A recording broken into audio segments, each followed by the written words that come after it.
Olá pessoal, hoje falaremos um pouco do resumo, da resenha e suas diferenças. Primeiro, vamos falar um pouco sobre o resumo.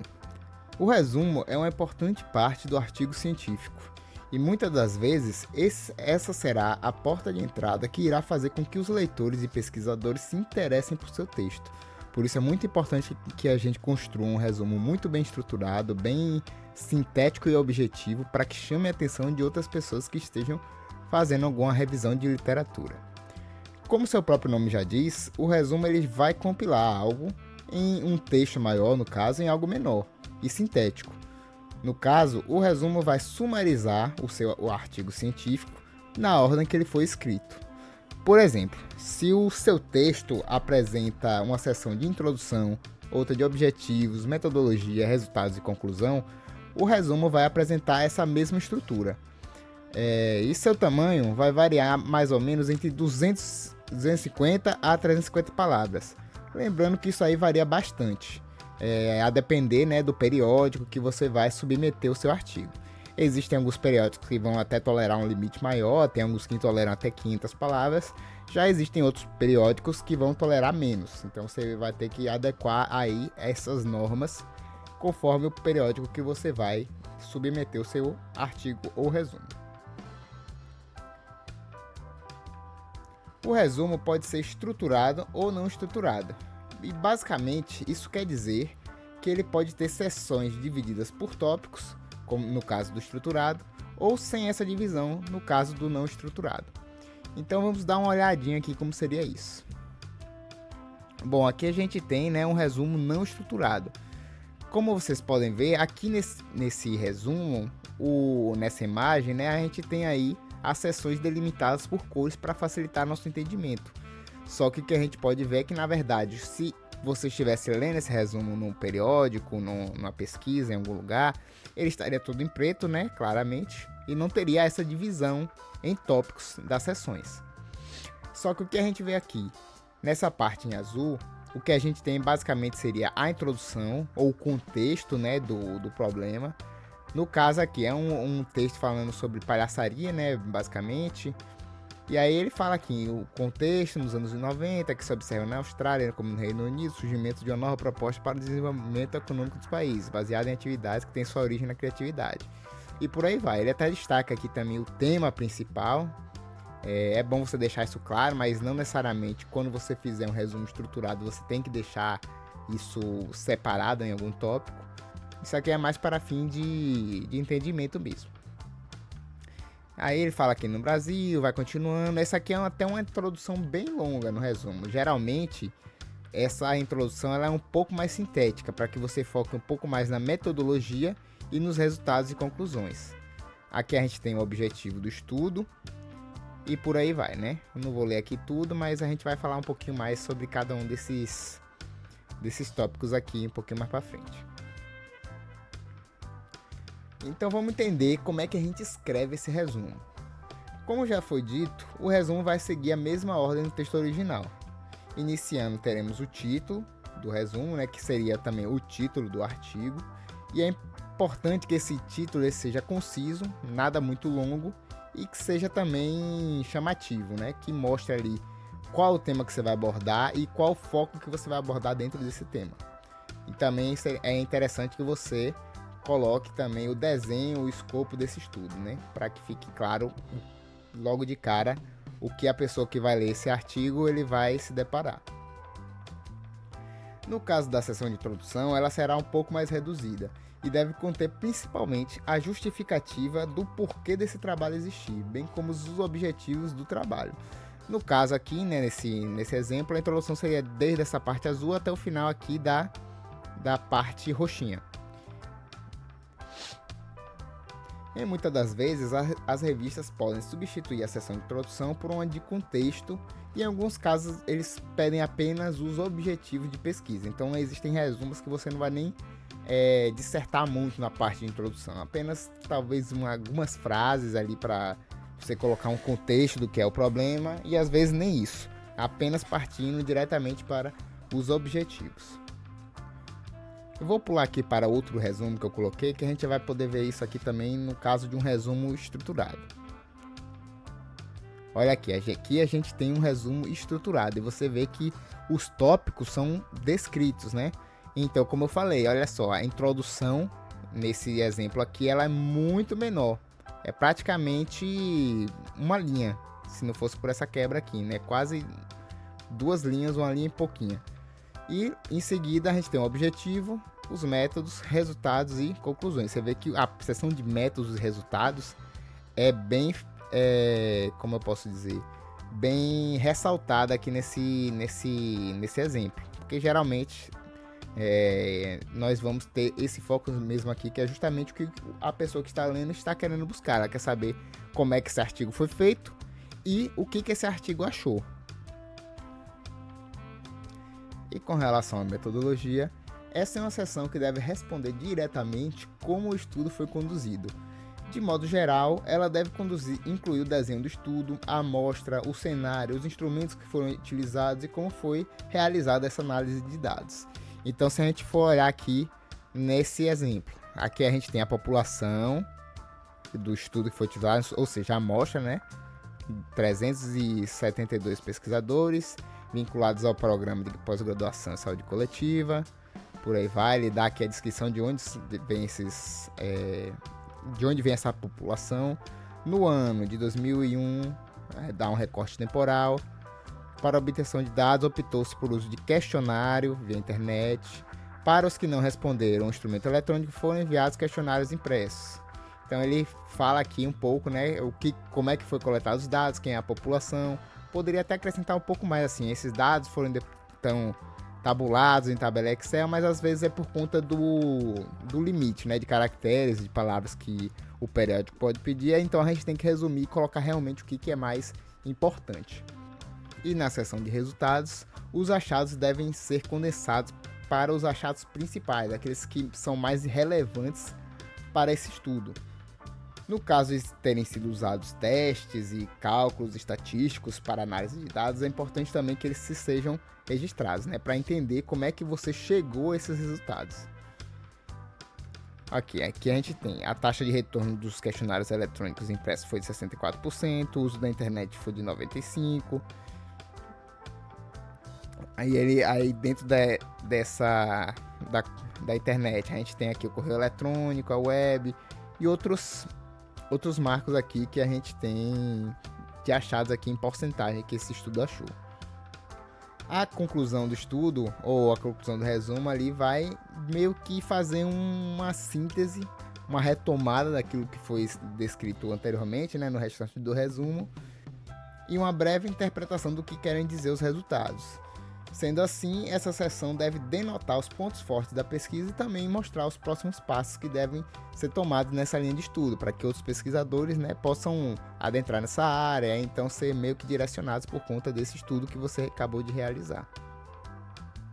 Aí ele fala que os dados mostram que a internet influenciou no trabalho dos acadêmicos e vem afetando o ciclo da comunicação científica, principalmente na rapidez com que a informação pode ser recuperada, porém com forte tendência em eleger a comunicação entre os pesquisadores como a etapa que mais passou por mudanças desde o advento da internet no mundo acadêmico brasileiro. Então ele meio que faz uma crítica aqui, né, aos resultados. Então ele meio que dá um parecer ali sobre o que foi encontrado.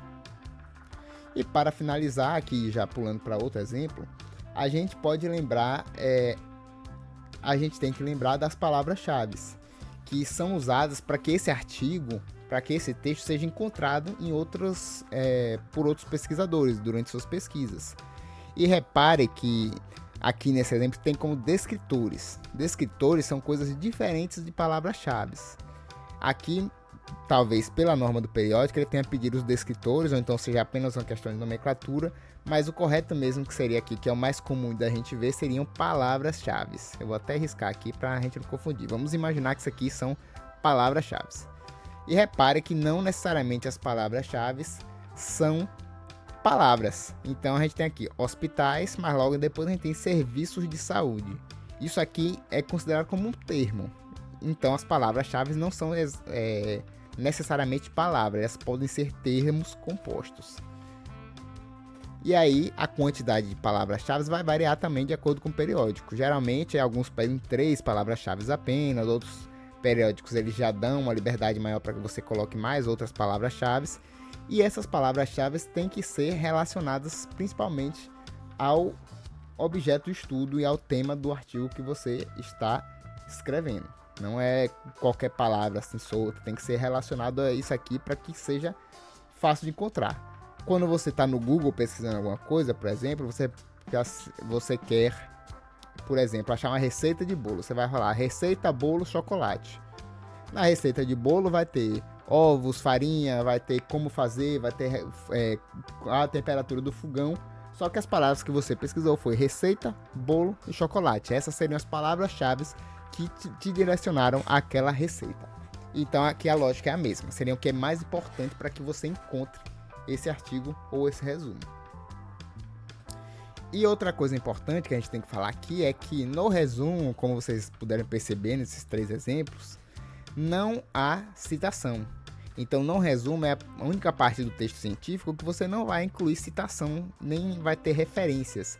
Então vai ser, realmente você vai resumir o seu texto, né, as suas citações todas que você analisou, só que aqui você não vai referenciar, você meio que vai fazer um apanhado de tudo e não vai ser necessário fazer nenhum tipo de citação, apenas o texto mesmo. As citações e referências vão vir no texto completo, então não é necessário colocar aqui nessa seção. É importante a gente destacar isso. E aí que a gente falou agora do resumo, vamos agora entrar aqui na resenha. E qual é que é a diferença de resenha para resumo, né? Vamos então falar um pouquinho desse tipo textual. Quando a gente fala da resenha, esse é um tipo textual um pouco diferente. E para começar, a resenha ela não vai possuir um limite de palavras bem delimitado e geralmente vai ser bem maior do que um resumo.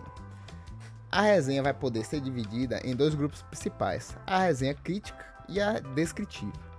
No caso da descritiva, ela vai se assemelhar um pouco mais com um resumo, como o resumo que a gente faz na escola, um resumo mais informal, como a gente faz com a atividade, que é basicamente você pegar um texto e resumir ali o que está sendo dito sem colocar nenhum juízo de valor, sem criticar, sem fazer outras relações, é basicamente resumir mesmo. Então essa é a resenha descritiva.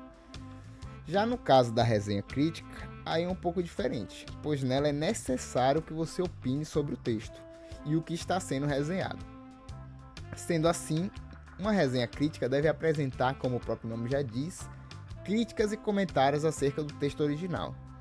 Como esse tipo é o mais comum, a gente vai falar um pouco mais dele aqui na frente. Eu trouxe aqui um exemplo, né, uma resenha que eu peguei na internet do livro Menino Maluquinho, do escritor Ziraldo Alves Pinto, feito pela professora Daniela Diana. Como vocês podem ver, eu vou até passar aqui porque é um texto bem mais extenso, diferentemente dos resumos que a gente observou.